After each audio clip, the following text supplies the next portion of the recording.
What happens after the Iliad ends? Homer's epic ends with the death and burial of Hector and the cessation of Achilles' rage. The war, however, is not over. Since there is no one authoritative source that covers the Trojan War from beginning to end, readers must consult various texts to discover what ultimately happens to the characters and the armies themselves. The Sack of Troy. The most complete version of Troy's fall can be found in the visual Aeneid. The horse provided by Odysseus, designed by Epeius, and guided by Athena, was welcomed not by all into the city, and the Greek soldiers poured out from its belly once night fell. Andromache. The wife of Hector is captured by the Greeks and taken as a slave, just as Hector had predicted.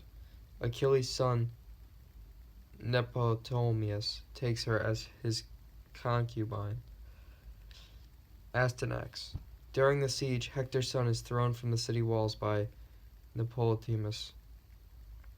Priam.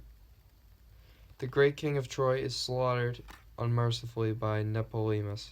Priam's beheading was an especially cruel killing, as it took place on a holy altar, a place of refuge. The king's body is never properly buried. Hecuba and the women of Troy. The women of Troy are captured and taken to Greece as slaves. Euripides' play The Trojan Women traces the fate of Hecuba, Cassandra, Andromache, and Helen, even though she technically was a Greek.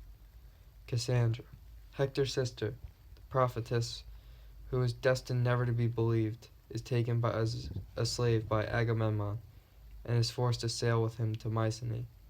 Her only solace is that she can foretell that she will die soon. Upon arriving in Mycenae, both she and Agamemnon are murdered by Agamemnon's wife, Clytemnestra, and Clytemnestra's lover, Aegisthus. Achilles. In Book 1, Thetis, Achilles' mother, revealed that her son would suffer an early death if he returned to battle, and the prediction comes true. Before the war is over, Paris shoots a poisoned arrow guided by Apollo into Achilles' heel. Paris. The prince who is responsible for abducting Helen is killed by an arrow that is shot by Philoctetes. Helen. After Troy's fall, Helen is reunited with Menelaus and brought to Sparta, where a death sentence awaits her. According to Euripides. Eventually, Menelaus is won over and she is spared. Some versions have them being storm-tossed during their return to Sparta and forced to settle in Egypt. Other tales have Helen go into the Isle of Rhodes after Menelaus' death, where the Queen of Rhodes, who was widowed because of her husband's death in the war, has Helen hanged. Sophocles. Sophocles in the trilogy. Sophocles lived a long, prosperous life, despite the misery he depicted in his plays. At the age of 28, he defeated Aeschylus, another great Greek author, in the yearly competition for the best drama. Sophocles garnered that honor 24 more times in his writing career. Of the 123 plays he wrote, only 7 survive today. The 3 Theban plays center upon Oedipus and his family, and Sophocles did not write the 3 in order. In fact, spanning a 36-year period, he wrote the 3rd installment, Antigone, first.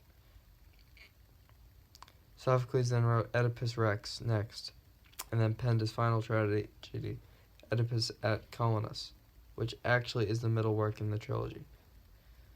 Oedipus Rex. The people of ancient Greece were all well aware of the story of Oedipus long before Sophocles wrote the play. Therefore, the typical definition of suspense is slightly altered when approaching this tragedy, since audience members were cognizant of the play's outcome. The thrill for most readers then rests in the way in which the events unfold and in the comments made by characters that can be understood on more than one level. Indeed, Sophocles' use of irony is evidence of his superior craft. The history of Oedipus begins in Thebes. The king and queen there, Laius and Jocasta, were given a prophecy that Laius' son would kill the king.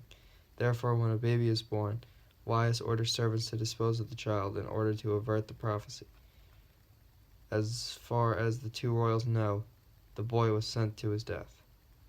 As luck would have it, however, the servant passes the baby on to a stranger, and the stranger delivers the infant to the child royal couple of Corinth, Polybius and Merope, who raise the boy as their own.